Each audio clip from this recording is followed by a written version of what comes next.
Hey everyone, welcome back. My name is Angie, she, her pronouns, and today we have a special guest on the show, Dani, he, him pronouns. What makes Dani so special, you may be asking? Well, many things. Dani is my singing teacher, but believe it or not, he's actually a lot more than that too. Dani has been playing piano since he was 7 years old, and ever since then, he has dove headfirst into the music industry. From being a singing teacher to playing backup keys and vocals for 3 days grace, he has seen a lot of what the music industry has in store. He's here to talk about his experience in touring and being away from home, how manageable the music industry is, and what talent means. Are you born with it? Do you create it? Stay tuned. You can find Dani's music on all streaming platforms or type in danirosenoer.bandcamp.com.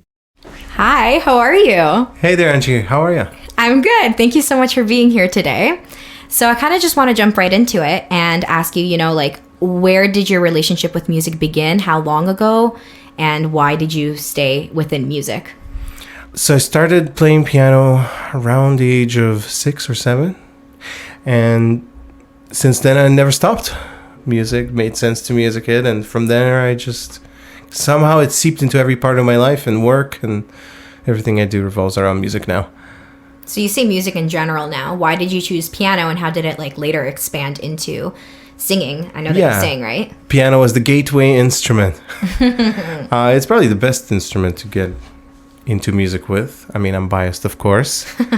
But yeah, I realized, hey, I can probably sing too and make my own music. So from there, that just made sense. And that evolved to teaching music and producing music and so on and so forth. Yeah. Did you always get the support that you wanted from your surroundings, whether it was family or friends, when you did choose to pursue music? I think people always did kind of support it in general. I mean, not everybody gets it, but in general, people do sense that you're doing something cool. And so just in seeing my friends enjoy, hearing some live stuff or just hearing new tracks, that sparked that sense of approval, I think. So what was your biggest challenge in the music industry up until today? How to choose. Yes, a lot of challenges. I think in just generally getting the music out there. Not even making the music, not even that. The creative process is easy. It comes naturally. But promoting, getting the music out there, publishing is not as easy as all that. So how do you do it? How do you approach a solution to that challenge? Well, to invest in it, and we're a bit of a production house and just do it all by ourselves and to the best of our ability and hope it works. Yeah. I'm glad that you mentioned the idea of being a one-man band, and then you kind of went into working with your wife. So that's two different avenues there. Yeah, well, I'm a one-man band when it comes to producing everything, and my wife is my better half in terms of videos, and she sings too, so she comes in and does some other cool stuff like that. Yeah. But we have to be thinking like a one-man band when it comes to promotion and stuff. And then I do that a lot of that by myself. I have to think like that, is what can I do by myself? And it pretty much means I have to do everything. So artwork and promos and emails and newsletters and the mixing and the mastering, just pretty much everything you can think of. Yeah. So that's kind of what I meant by that. But you do have experience working with other people, right? Yeah. Yeah. How's that experience? Do you prefer working with others, or do you prefer working alone? I'm kind of my own boss. I like that. I like being a freelancer and a musician because I get to make my own schedule and decide. And as a producer, I kind of am just taking that role over the project. Mm-hmm. But yeah, working with others is what I do, and as a teacher also. What about working with other artists? Yep. I work with all sorts of other artists, and it's great because I get to try out so many different genres, especially when producing. Yeah. Anything from gospel to I just did some World War II musical stuff, and so interesting. Hip hop, obviously, and just could be anything actually.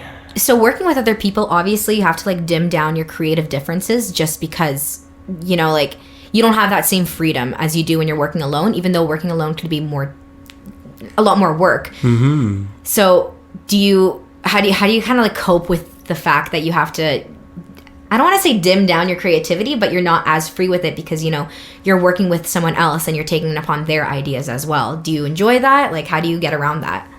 It's different when working with other artists. It's not, nobody ever should dim creativity in general, but you have to find a way to work together and find a way to realize the artist's vision. Mm-hmm. It might be kind of limiting sometimes when people just want to, get a good pop song and maybe that's it. And you're trying to do something maybe a little more creative.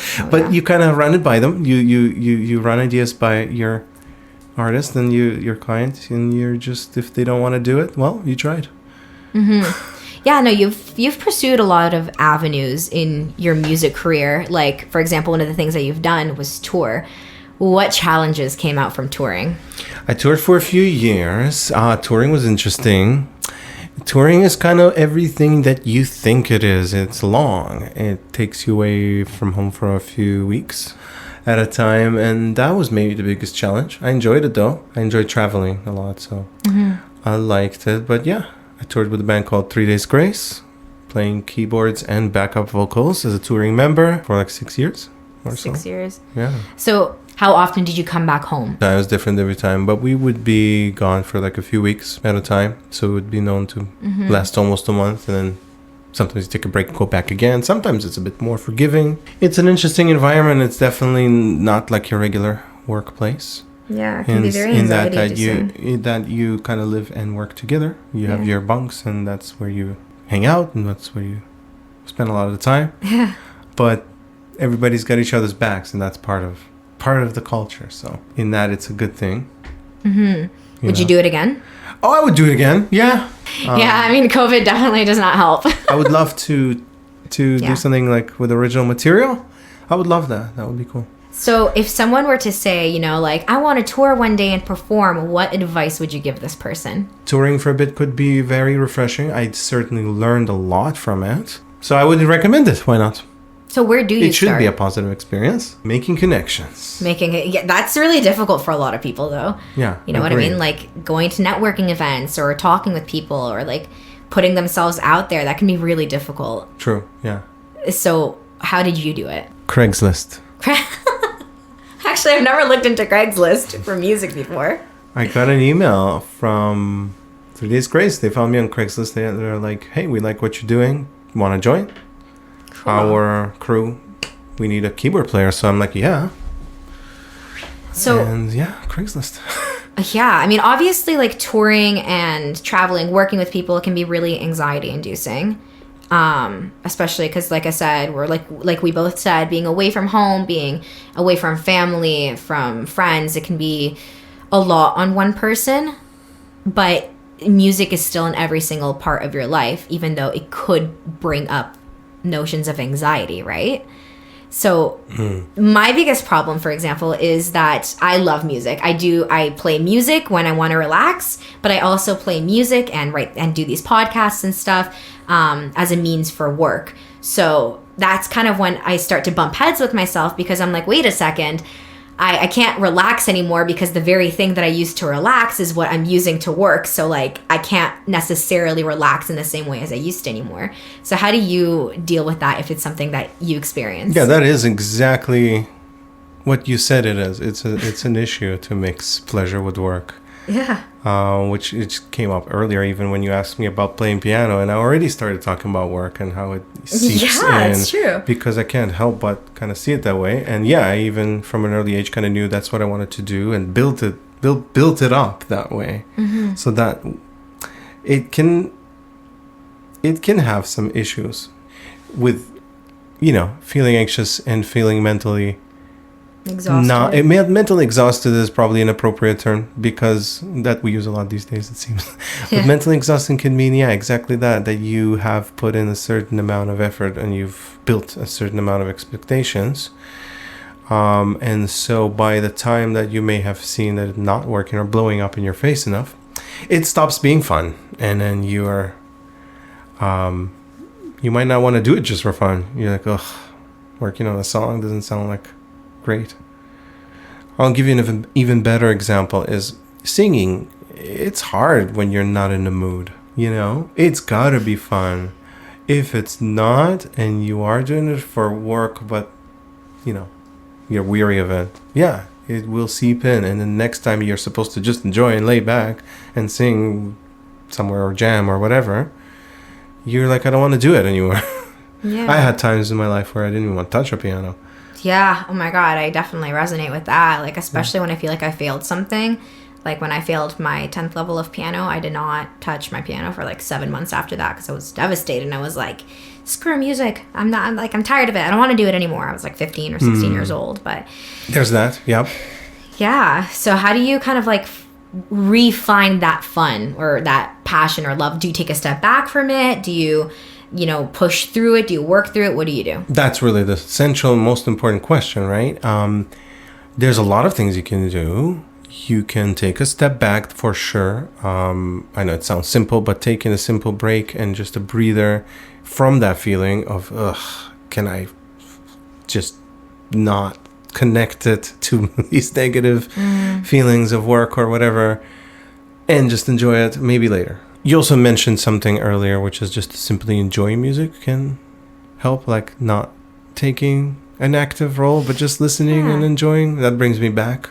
Yeah, like being a student again almost. Like suddenly I'm inspired and just a listener, and I kind of want to maybe go back and make music again. Like that can be a trigger. There could be lots of things that will help. One of the things that people always talk about is like it's so important to take a break. But we never talk about how long is that break supposed to be. I understand it's definitely different for everyone. For someone, a break can mean like, I don't know, an hour. For someone else, a break can be a month. For me, it was 7 months. Like, breaks are so different depending on the situation. So what does break mean for you? I think break means a very specific thing for me, if we're talking specifically about mental health, is that you find yourself in a place where you don't necessarily control. You start kind of feeling, let's call it, negative feelings about something. It might not even be reasonable, right? You need a break from that. You need to realize that tomorrow you will not feel this way. Tomorrow is a new day. Maybe this evening is a new day. You might have some bad days. But just the fact that you will go in a different direction, feel differently, even in 20 minutes from now, might just relax. And if you're angry or frustrated about something, like go outside, take a breather. I think for artists, it's a really interesting balance. I mean, I feel, without complaining about it too much, that we work for something for a long time without knowing what the reward is going to be. You got to create an album, whatever it is, any artist really, author writing a book or a filmmaker making a film. You don't even know if people will like it, right? Or if it'll succeed, or worse of all, be heard or seen even. Like, I don't know if that will happen once I make a music video. That's another source of anxiety, right? So again, you just gotta absolutely stay on the ball. Which brings me to ask how to avoid it and what good advice to give to someone. I don't always have the answer, but no, I don't think anyone really has like the answer. It's kind of difficult to say because there's a lot of different answers. It's like trial and error, right?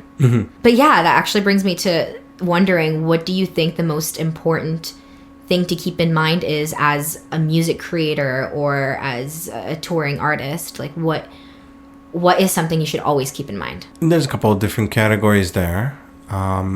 There's if you're a creator that makes original music, keep your value in mind. Do you know what I mean? I guess that's true for, like you said, even a touring musician. Never forget your own value would maybe be my first thing, even to my own self, right? I feel like that might be lost sometimes. Like I might feel like what I'm doing is not worth it or is not worth the time. But that might be for the wrong reasons. Like there's this thing, for example, we keep talking about with my wife Lani. I would tell her, listen, why are we working on something for 3 weeks when we can just post, a picture of our dinner on Insta and get more probably engagement and comments or whatever than the video you worked on for 3 weeks? And that's a toxic question because, like, oh man, it's hard to even deal with that because it's true in some ways. Yeah. So it's easy to get sidetracked like that. If only I had a cute puppy, why would I mix a track day and night and have nobody listen to it because they don't even understand what it is, right? So, which actually happens. Like, well, I post why? a track and that's not the same as a cute poppy picture, right? Absolutely. So how do you answer that question then? For the weirdest reasons, right? For the weirdest reasons. You should not forget that it's weird reasons like the algorithm, right? That might make you think that what you're doing is not worth it or it's not good or people don't like it. That's not true at all. Maybe you just haven't reached the right audience. That's true. That's true. There definitely is, like, especially when you're doing something so niche or you're writing a song that isn't necessarily pop or... Especially, exactly. Then you're doing something because it's creative, not because you're trying to please somebody and you're not doing favoritism. You're that not can be hard. That can be so hard. Like, exactly. My first instinct is exactly like, whatever I do, why am I doing it if it's not pleasing other people? And you have to ask that because you're an entertainer, you're a creator. You have to you're doing it for other people, but at the Yeah. same time, the reason you chose this path is because you love it and you're Yeah. doing it for yourself, right? You don't want to be redundant either. You do want to be unique and original as well. So how do you find that balance? Well, start by realizing that, your value is you as an original, unique creation. What you do, nobody does. You know? My friends focus on, possibly kind of really unique, weird little things that only they do. Like my buddy has a aquarium channel. I don't know. Maybe somebody's into it. I'm like, that's kind of cool. Yeah. Checked out his work and he builds aquariums. And somebody, Yeah. not everybody's going to enjoy that. But don't forget that it's got to hit the right audience. I feel like in the arts industry, one of the most important things is exactly what you said, to put into one sentence, is to really be yourself and trust that trust who you are. Because like, if you're not yourself, then you're imitating other people, something that's already been created, something that's already been listened to and heard. And, if there's so much repetition, then how far are you going to really make it? You got to make sure that even if for example, there's a lot of pop songs out there, or there's a lot of rock songs out there, whatever it is, whatever you put out there, you got to sprinkle a little bit of yourself into it, because otherwise it is the exact same thing. And like, just because, I don't know, making this one song work for this one person doesn't mean that it's going to necessarily work for you, because you're not that one person. You're you. So like, you really got to be afraid. You got to be really, you really have to trust yourself to not be afraid of yourself, is what I meant to say. Yeah. Yeah. One of the other things that I kind of realized is a really important thing about being an artist, and mind you, like, I'm not a touring artist by any means. I just like making music for myself. But like, one of the most important things is to know that you're always a student and to always be a listener, because like, I listen to music 24/7. There's always music playing in my house, whether it's like classical music or rock music or punk music or pop. Like, music is always playing, because you're always learning from it too, and you're being inspired by those artists, and you're learning from their journeys and their lyrics and their stories. And that's like such a beautiful thing to know that you're being connected with these people that you don't even know just through their music, and you're learning simultaneously. So like, you're always a student, no matter how professional you are, right? Absolutely. I'm always a student. I learn from teaching also. I learn so much from my students. Yeah. How do you like your teaching experience? I like it. I like learning from them, like I said, and it makes me a better singer, I feel like. Piano's fun too. I love teaching piano.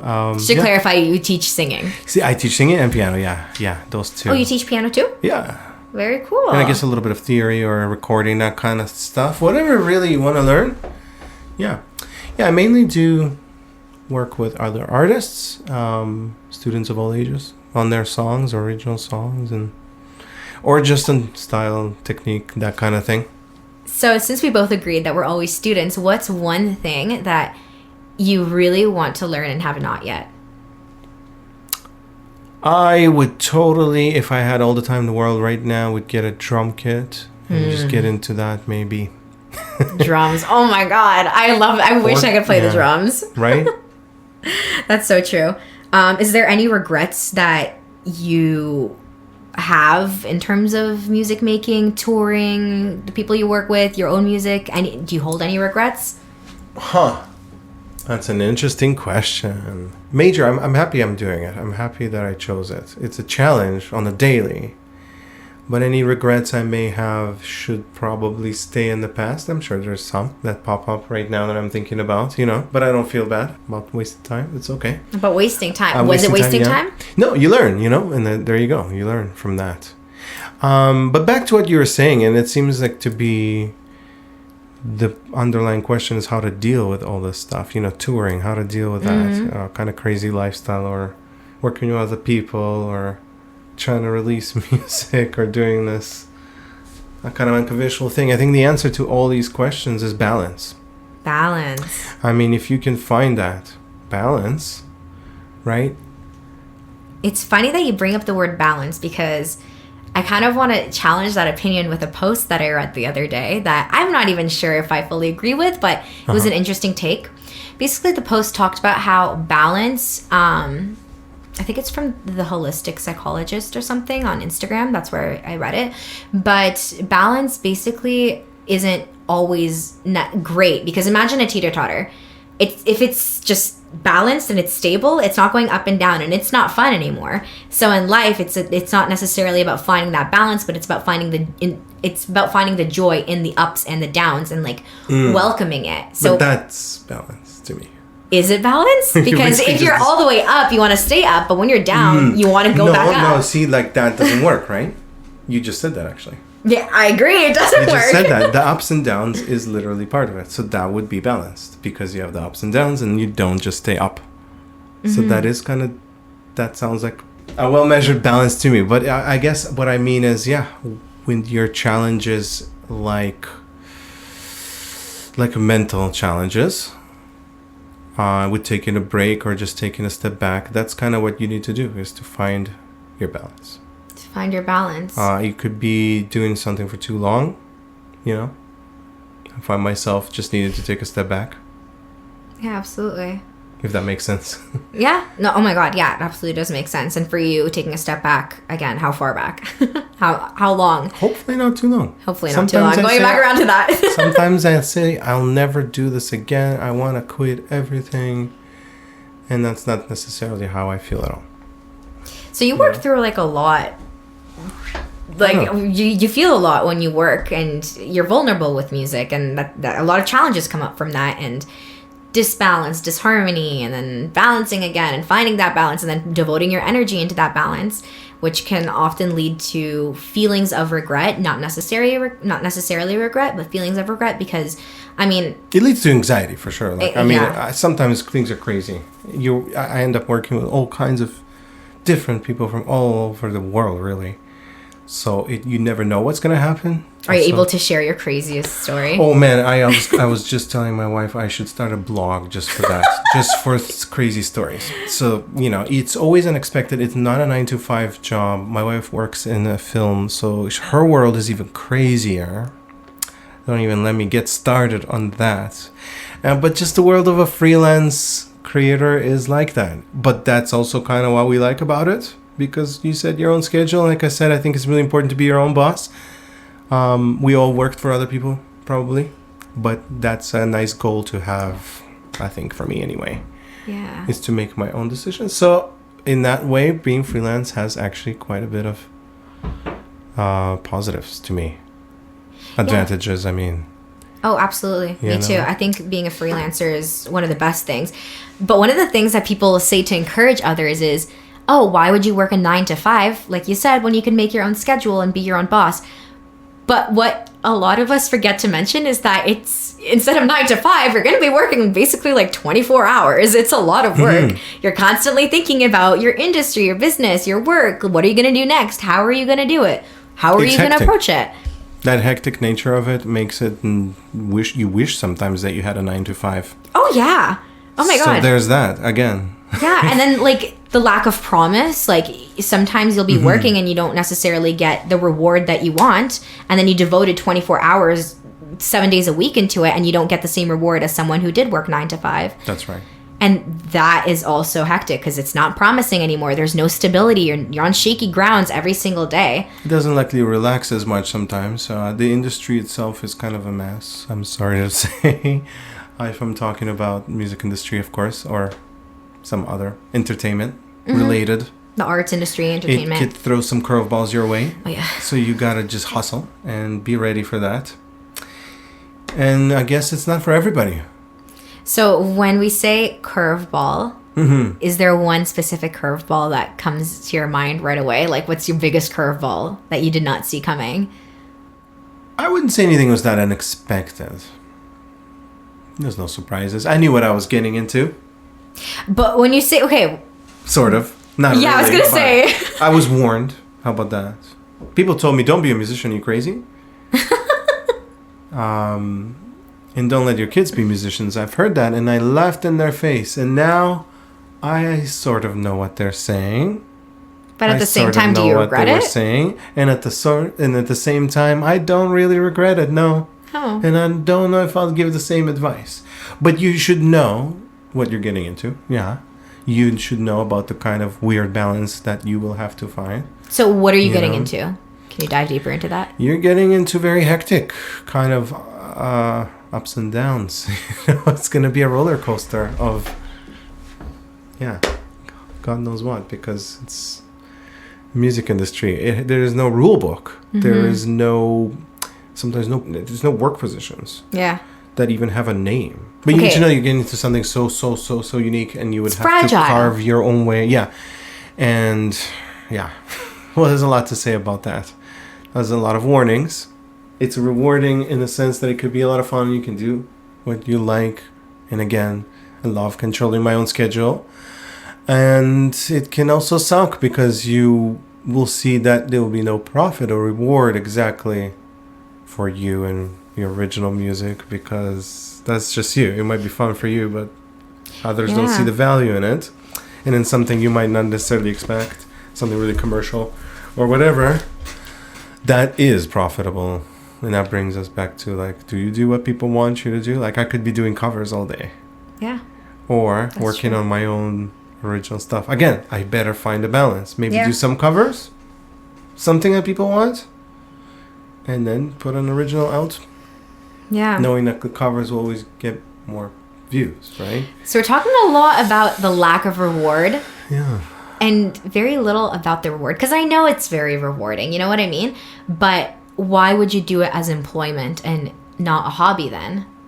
And I'm challenging this That's interesting. Because I don't even know the answer to that. I know that I want to do this as a career, though. It always takes me somewhere I don't expect. It's always like you expect maybe that you'll sell a song or succeed that way, and then you get nothing. But then some person hears it somewhere and hires you for something for them completely unrelated, and suddenly that's your work. So I do it for that, for the unexpected connections that you make. And well, I met you, for example, through music, and you do it for that, and you do it just to do it.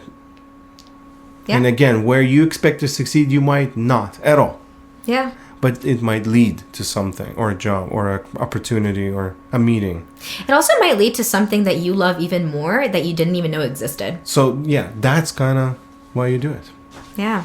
So what was your most rewarding part of your career? Like, do you have one moment that it's the I made it moment? Have you ever had that I made it moment? I think I've really early on, it might be not the ultimate moment, but really early on, I just had this random piano piece online, like a YouTube video, and I sent it to Jordan Rudess, who I think is like the best piano player on the planet. Probably he's part of Dream Theater, keyboardist for that band, and he just praised it and like left comments on it, and so I'm like, wow. My musical influence has approved me, so I felt like such a stamp of approval. I'm like, okay, I can work with this. I can make more. Now that happened. It's crazy how like these artists and heroes can have such a huge effect. Like I'm thinking back to a similar situation where like my favorite artist is Youngblood, and I did like a piano not cover, but like on TikTok, I just like did a piano video to one of his songs, and he liked the video, and I was like, oh my god, I'm the best, I'm gonna keep doing this. Yeah.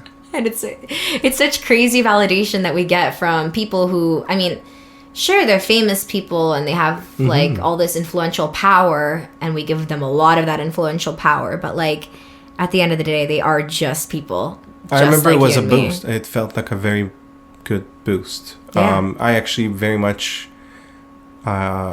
encourage my students and the artists I work with to send their music to their favorite artists. It's a thing that I tell them to do because you never know, and it's kind of interesting what happens. And it's more than once this happened now. And it's nice to kind of get approved, even though it's some experimental thing you did, and here's someone who understands, and it's actually someone you listen to. So that gave me a reason to continue for sure. So a lot of the people that I talk to, and I'm like, this kind of prompted me, like reminded me of it. A lot of the people that I talk to, including myself sometimes, they seek perfectionism before they're like, wait, I can't put this out. I can't send it to my favorite artist or whatever because I need to perfect this first. And then they keep working on it. And then they never find that perfection, quote unquote, because I mean, does that even exist? Is there such thing as perfect? So what is your advice when someone says, not yet, because I feel like I'm not good enough yet? I feel like there's an unconventional response hiding in here somewhere. There is something that's, well, at least close to perfect. Yeah. Why don't you like not stop until you settle on the best possible version of your song, for example? Is not easy. I beat myself up for tracks that I finished too early, and tracks that I should have maybe kind of done differently. I don't know. But once you do it enough, I think you get into a professional mode of I know what's best and I know when it's done, and you should not stop until it's done. And then one day it's done. You can it though? Well, do we ever reach that one day where it's done? Or you can remix it later, like almost like leave that open. But yeah.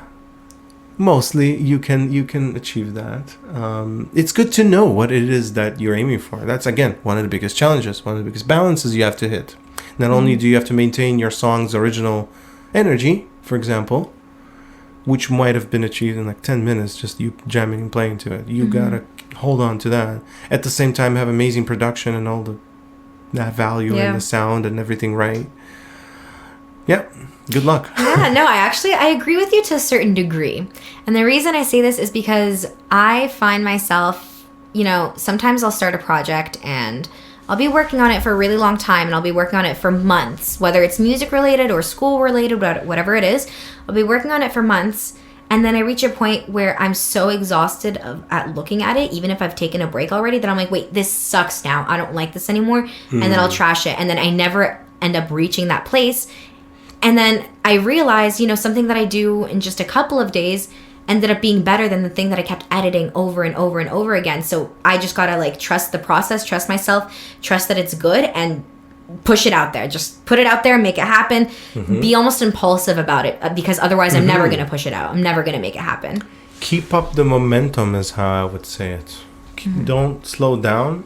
If your process is working on a specific thing and redoing it, that will help. Like demo it, then just completely come back and completely restart it. Things like that I think are really helpful. And it just makes me think of certain artists who have just folders of unfinished stuff. And I'm like, no, see, that's a no-no for me. Really? Yeah, no, you should not have that. You should finish your stuff. I'm pretty sure, I think it's Taylor Swift. To some degree. To some degree, because I'm pretty sure it's Taylor Swift who like writes down notes or little song lyrics, and then she'll come back to it like 6-7 years later and be like, wait, I like this again, and then implements it into her new music. I don't know if it's Taylor Swift or not. It might be someone else, but I'm pretty sure it's Taylor Swift that I learned that from. So I do that too. I have some songs that I held on to for exactly one day before I called it quits and finished and it's all done. And then some that are still maybe over 10 years now, just been in the vault. So you do have unfinished work. Oh, wow.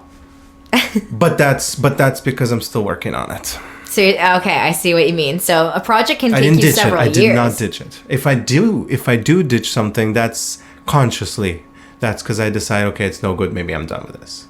Okay. But some of, the up-and-coming young artists I work with or something, they tell me, they're like, listen, look at this folder with 50 tracks that none of them are finished. And I think it's nice to have a goal and know when it's perfect and know what it is you're trying to do One can dream, one can plan. Absolutely. Right? Set your goals. Goals are good. Say someone thinks that pursuing the music industry they love music, they love the arts, but going into the arts is unrealistic. What advice would you give this person? Unrealistic in terms of work, or unrealistic in terms of can you do it? Let's take both avenues. Let's start off with work. Yeah. That sounds like the advice that I got when I was young, and the people who told me it's unrealistic. Watch out. You're going to be a musician. Good luck with that. That's an unforgiving world. Well, again, they're right, though. Are they? Yeah. It is an unforgiving kind of world. There's just tons of issues that you're going to run into. But when you say unforgiving, you're relying on external validation. What if you just forgive yourself? You are relying on external validation as an artist, whether you like it or not, because it's your entire reason for existing. What's a musician without an audience? Why can't you be your own audience? Yeah, well, you can't be your... I mean, you can. But that's not going to be enough for most people, especially for work, of course. Yes, you can play, on your own and for fun, and that's a wonderful thing to do. And sometimes I just sit at the piano and enjoy. But on your own would be a hobby at this point. Sounded like you're asking about the whole package deal of being an artist for real. That's true. I mean, again, when you're getting paid for it, you're going to have to please other people. Oh, yeah. Can't escape it, actually. And you will not feel rewarded without a listener. You feed off the audience, right? Who are you going to... If you recorded something or performed something, it must have been for someone. That's sad, though, because growing up, one of the advice that I always hear is stop caring about what other people think. The core of that advice, we all know, is you should not think too much about what other people think. Yes. But at the same time, where does that advice begin and end with? Should you not care about what you do, that it affects other people? You should care, right? Maybe. So if you do care about your own actions that affect other people, doesn't it mean that you do care what they think? So I guess when we're talking... But that said, is artists... Oh, man, I don't know how you avoid it. You kind of need to form an opinion. Comments matter. Feedback of your work matters, especially to beginner artists. Reviews of your album. Okay, but you suck is not feedback. Oh, that's not very good feedback, yeah. Yeah, that's definitely... You don't want that. You should not care about that. Yeah, because that's personal at that point, and that's not something you should... What if you do suck? That's also part of the problem, isn't it? Music and art is so subjective, you can't even say what is sucking, really. Yeah, exactly. But you can say most people agree, for example, that singing mumbly or singing out of tune or something like that is just like 99% people would not like it. So then maybe that's what sucking means. So what if somebody wants to actually give me feedback about my vocals or the way I recorded something or said something? Find me that person. I will love them. I will listen to everything they say. Mm-hmm. Not enough people do that, actually. Saying like, oh, you're mumbling too much or you're off pitch, I feel like that's not the same thing as you suck, because because like that's just something you can... You must find a way to say it nicely. Yeah, you must find a way to say it. Hey, like you can work on I don't know, like you're my singing teacher, and as of right now, I do feel like I suck, but like it's not necessarily sucking as much as it is learning what I need to change and how to improve, It's an interesting balance also. Me as a teacher, it's a little bit easier for me. I just warn my students, I will pick on you. And then that's how they learn. I guess comments on the internet can be very much not helpful that way. Because, who asked for your feedback? Then again, I welcome feedback, and I just wish there was normal, more honest kind of approach there. You should not be scared of it too much. Take it with a grain of salt. Maybe you do suck. It is music. People will hate what you do. Yeah, it's like impossible to escape the hate. I feel like if you're going to pursue this field, be prepared that people are going to be mean, and don't take it personally. There is that. You should take feedback, but definitely not the mean feedback. Not the mean feedback. Definitely a constructive criticism is important. Easy. Yeah, it's not easy. You submit your music sometimes to like Submit Hub and websites like that, and you have that option where you select, would you like feedback? And the feedback they send is all over the place.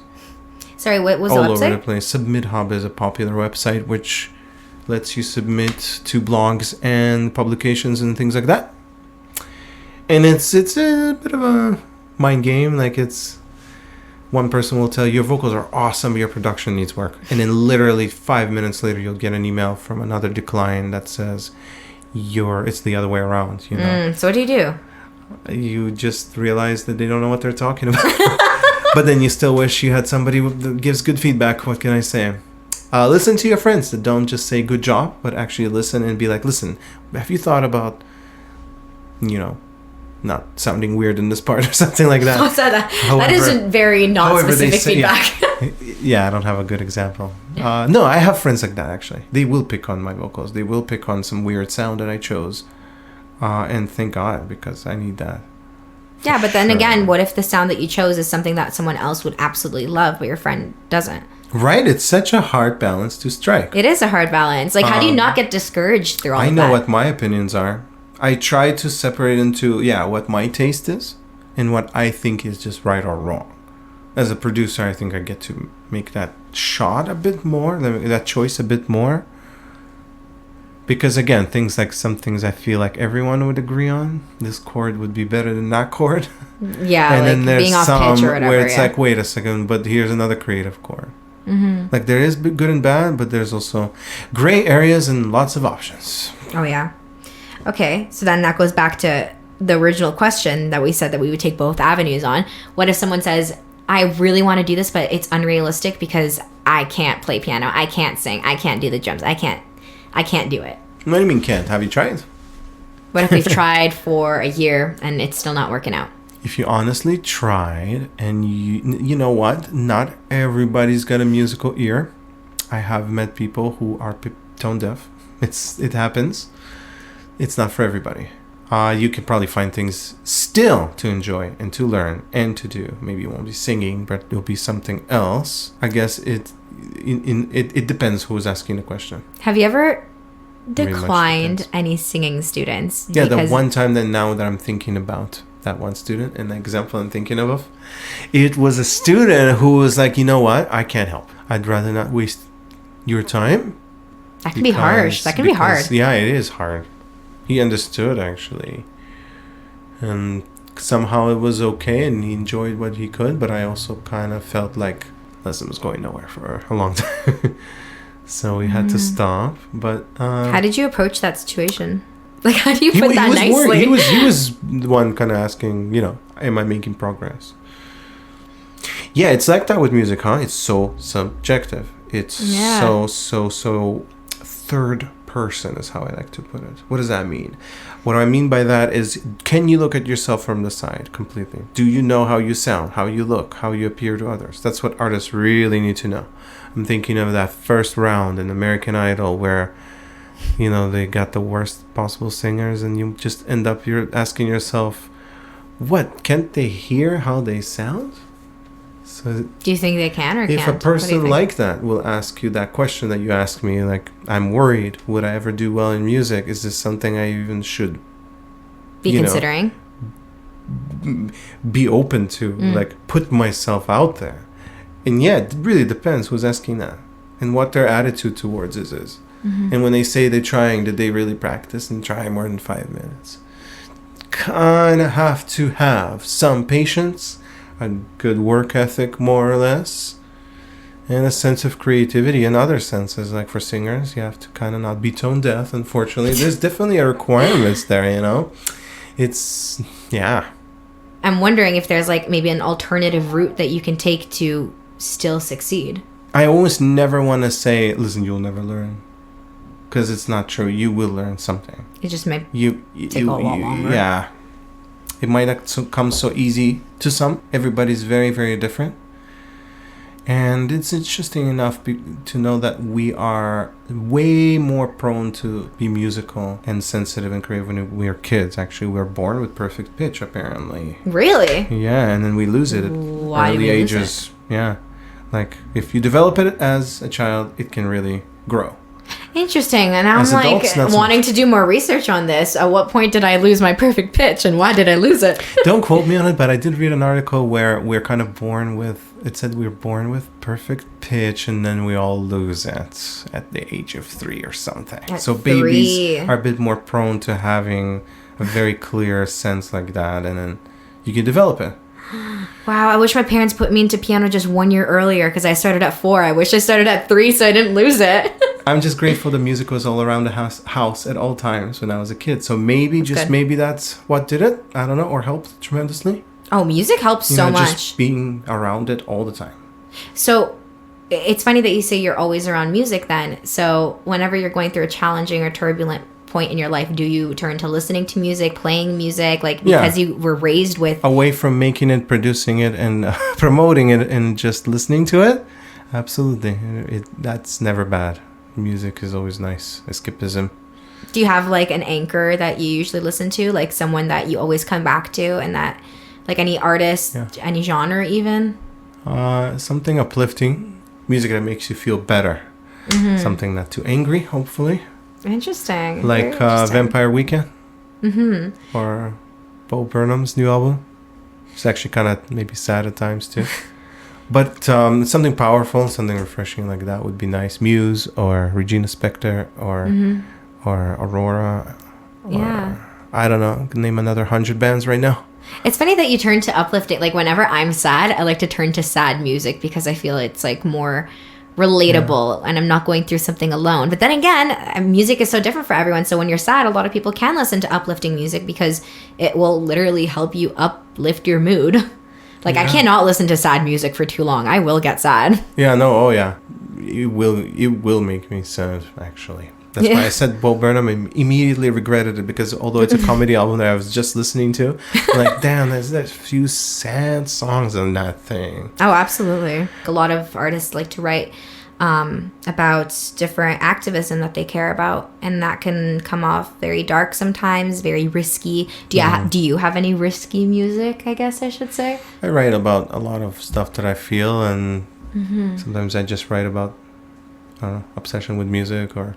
That's valid. I mean, that's what you're feeling, right? Yeah, or I have a song about breakups, which kind of based on real people. You know, stuff like that from my life is what I like to write about. I was going to say, actually, do you write about your personal life, or do you ever also write about what you see around you, like someone else's experience? Both. Yeah, both. Indirectly, yeah. Maybe you don't name the characters you're talking about, but you do capture the feeling. It's crazy how much music is like storytelling, huh? It's a cool way to say something, right? Yeah. It's very much storytelling, yeah. It's very poetic. Maybe without a beginning and end, but sometimes. But sometimes there is a beginning and end, and you're sometimes right. there is. Yeah. It's really interesting. Songs are not really like... There's no... And they lived happily ever after the end. Just kind of... Yeah, I'm like thinking of a few songs that like kind of try to make an end, but it's a very tragic end, and it's really sad. I think it's by The Cab. No. By... I don't remember. Doesn't matter. Anyway, song names. What's your song? Like, what's your song? Your best one that that resonates the most with you? I really like the song More Love that I did for my project, Lani and Dani, where I sing with my wife. And it's just kind of a poppy love song, actually. But I really like it. I think it's got a cool message. Why is that one your go-to? I don't know. I feel like it's the best song I've written. I feel like somebody else should sing it, actually. So why somebody else? Like a nice, famous, or any other cool artist would make it sound good. You know what I mean? But it already sounds good. That's kind of why I like it. I just like it as a song. What about? And yes, I agree. It sounds good already. Is there any songs? 3 versions of it already. 3 versions? Yeah, I just can't stop redoing it. Oh wow! Is there any version that you like best? Yeah, the original one, I guess. Oh, okay, interesting. Is that also the song that kind of carries your most personal, I guess, message? Like, is there any song that you hold close? Your most vulnerable song. That's the perfect word. Do you have any song that holds the most vulnerable message that you want to deliver?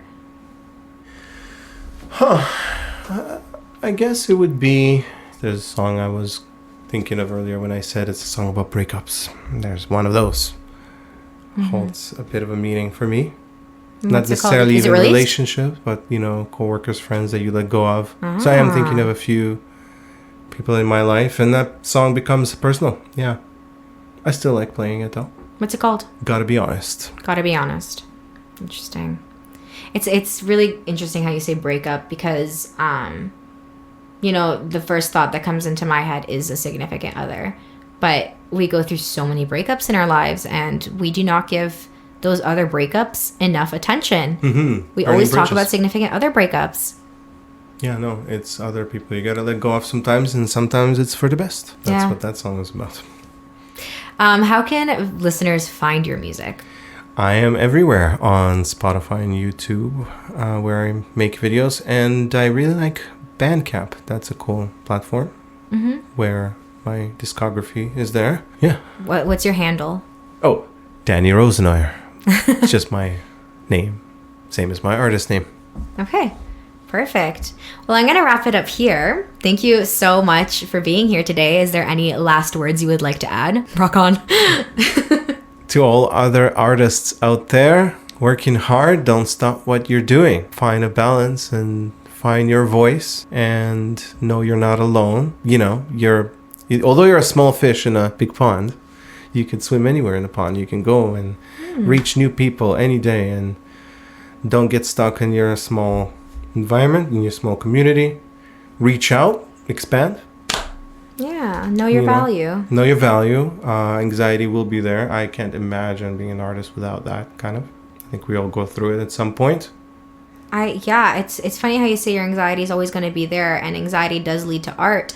I was actually talking to my friend the other day about that. Like, I almost feel like I have Stockholm syndrome with my anxiety or my depression, because like these sad feelings, these difficult feelings, these challenges lead to such beautiful art. I'm scared that if I am not anxious anymore, if I'm a happy person, I won't be making good music anymore. I won't be as artistic anymore. I don't have that worry. I don't have that worry. I will remember the things that happen to me, and when I am in a calmer state, maybe I will write a song about it. I don't need to be in that state to be inspired. Not at all. Good. That's really good. Good state will inspire you. A calm, nice, chilled day where you just want to jam will inspire you. It's a good point. There's inspiration everywhere. I don't think I need to rely on negative feelings. I know they can be really strong, but that's not exactly inspiring. More like stay strong and look for the good. And it can be challenging. I'll let you know if I figure it out. I would love that. It can be challenging, but yeah. Follow your dreams. Also, don't forget to have realistic ones to some degree. Yeah. Your dreams might be not what you expected. I think reality is whatever you make it. I don't think there's really such thing as unrealistic, because unrealistic comes from the idea that what is realistic is conventional to societal norms, and you might not necessarily fall into those norms, and that's okay, and that could be deemed as unrealistic. But reality is whatever you make it in your head, and just follow that reality. Yeah, you'll figure it out. You'll figure it out. Act with some sense, and don't forget to have dreams. Anyway, it's hard for me to give this advice, because I followed my dreams too, and it didn't always lead me to where I want to be, but yeah, I went. I experienced it, and now I'm here, and we get to talk about it. Absolutely. It's an interesting journey. It is. It's really interesting. All right, and I'm going to wrap it up here. So thank you again so much for being here today and sharing your experience. It was very insightful. That was really fun. Thanks for having me. Of course.